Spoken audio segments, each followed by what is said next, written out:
Hi everyone, thank you very much for stopping by and returning to the old world. At the time of recording, we are the next day when it comes to the big summer preview from Games Workshop. Now, this did cover a whole range of gaming systems and a whole range of things.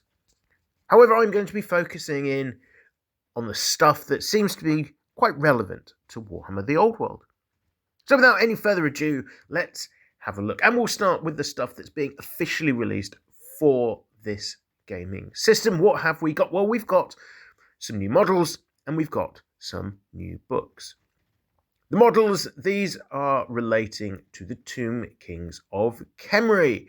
So we're seeing a Herald's kit and a Leech kit. So the Herald kit, starting off, it looks like it's going to be a doubles kit when eventually it rolls in. We've got a mounted and a foot figure. We're told there's 3 sets of left and right arms for plenty of mix and matching.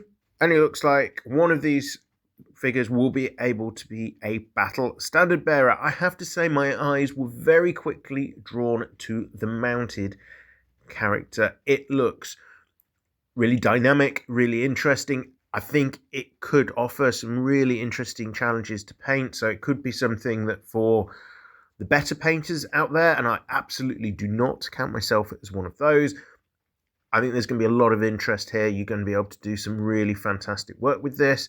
But likewise, I think there's probably a small enough amount of detail that your more average battle ready standard would be able to still do a pretty good job with this. It looks like some of the bone bits are perhaps a bit oversized, and I think the same is true of the Leech Priests. The bodies are a little bit maybe chunkier than you'd expect, particularly around some of those horses. However, I think there is good reason for that. So one of the downsides of skeletal type figures is, of course, that if you've got small bone parts, they may break quite easily. If that doesn't happen, that is definitely a good thing. So I think a little bit of robustness here is definitely a positive, considering if you're buying character packs, you are going to be spending quite a lot of money on just a couple of figures. But yeah, so overall, I like these. I like the Lich Priest models as well. I think they look pretty cool. I think Warhammer Community, they've done a decent job with the paint schemes as well. I know sometimes you look at these figures that they show and think they look terrible, and then see them on the tabletop and they look so much better because of color choices and stuff. But I think they've really, really shown them off well here. Moving on, we've got a couple of books. We've got the Arcane Journal, War of Cetra's Fury. So this is going to contain rules for mounts for the Khemrian characters. It's going to contain incantations for the Mortuary Cult and some more armies of infamy. So we're going to see the Dwarven Slayers and the Border Princes, along with rules for smaller games of Warhammer The Old World. So I think this is quite interesting if we're going to be starting to see some official rules for like Border Patrol type stuff. I've had a lot of fun at tournaments in years gone past for Warhammer Fantasy Battles, where you're looking at games of 500-600 points, something around that sort of level. It's a very different game. Very different game. So I'd be interested to see how they've done some balancing there. We knew books like this would be coming, sort of advancing the storyline, and I think there is some quite interesting pieces potentially in some of these armies of infamy. I think when we're looking at the dwarves, there was the suggestions way back in the mist of time that we might see a Slayer force based around the Slayer King himself. Be exciting to see that come to the table, but also to see how they're fleshing those out to make sure you've actually got enough choices to have an interesting and sufficiently varied force. Border Princes, I'll be really interested to see what they do with this and how they work it, whether it's going to be a combination of Empire Bretonia type feel, whether it's going to be leaning more perhaps into a Telian vibe with mercenaries galore. I guess it's just going to be a case of watch this space. Finally, we've got a second Arcane Journal, Dawn of the Storm Dragon. Now, we knew again that we were going to see a second Arcane Journal in relation to Grand Cathay, and that we weren't going to see extra models on top of those that have already been talked about. Here we're getting a new army of infamy, the J Fleet, and this is said to be an alliance between Grand Cathay and the Empire. So one of the big weaknesses with Grand Cathay is, as well as having a very small roster, is they have a distinct lack of missile troops. Yes, you've got your fantastic cannon options, but what you don't have is any crossbows, archers, or anything like that. Your core is very limited.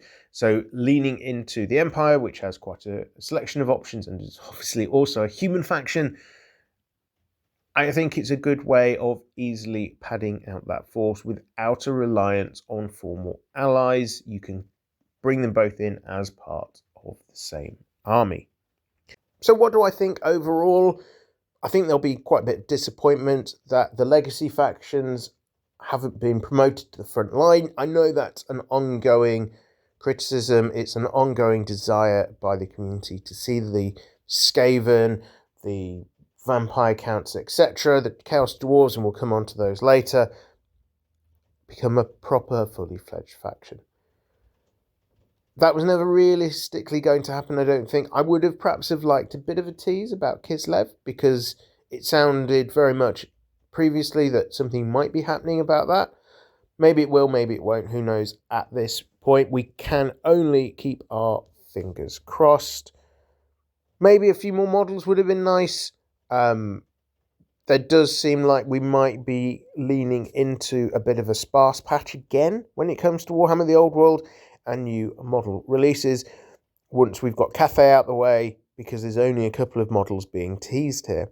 So yeah, the books could be interesting. I think there is a danger that people are going to feel they're going to have to buy book after book after book to play the game, because we're now going to see, rather than a dwarf book with several dwarf armies of infamy, etc. in it, we're going to see a book that contains 2-3 armies of infamy, and you'll play a faction that has one of them, so you'll need to buy the book for about 5 pages of rules. Games Workshop had this problem with the campaign books they've done for Warhammer 40,000 back at the end of, I think it was 8th edition.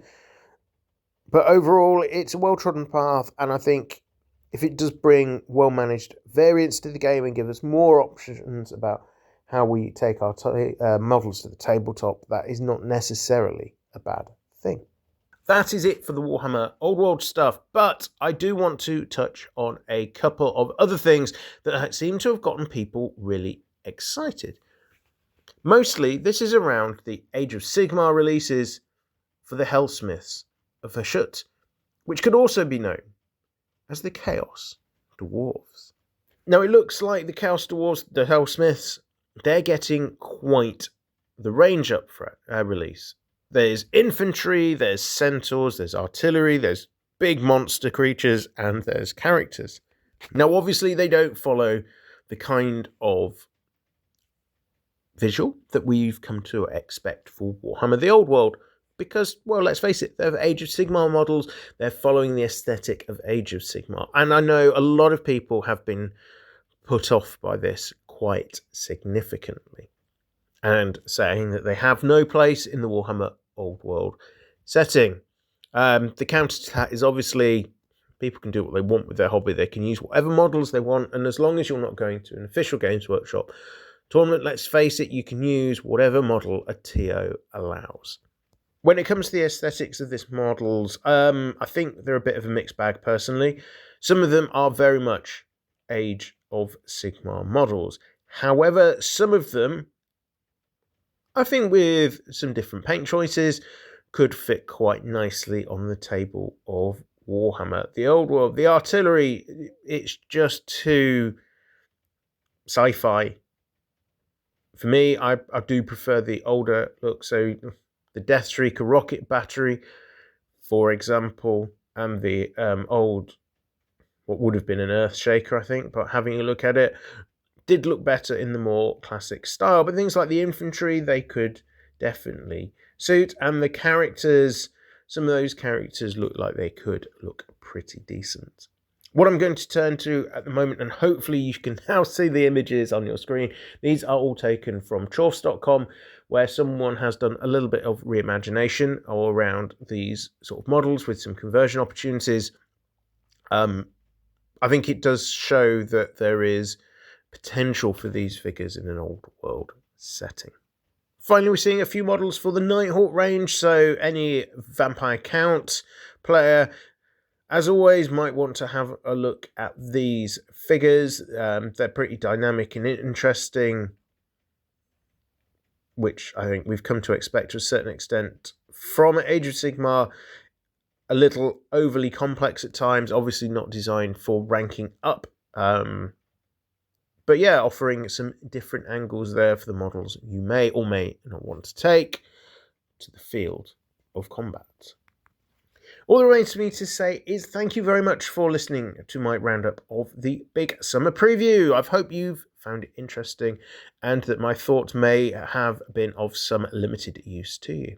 If you've enjoyed the video, as always, do consider a like and subscribe. All that remains for me to say is thank you very much for listening. I am Return to the Old World. Have a great day.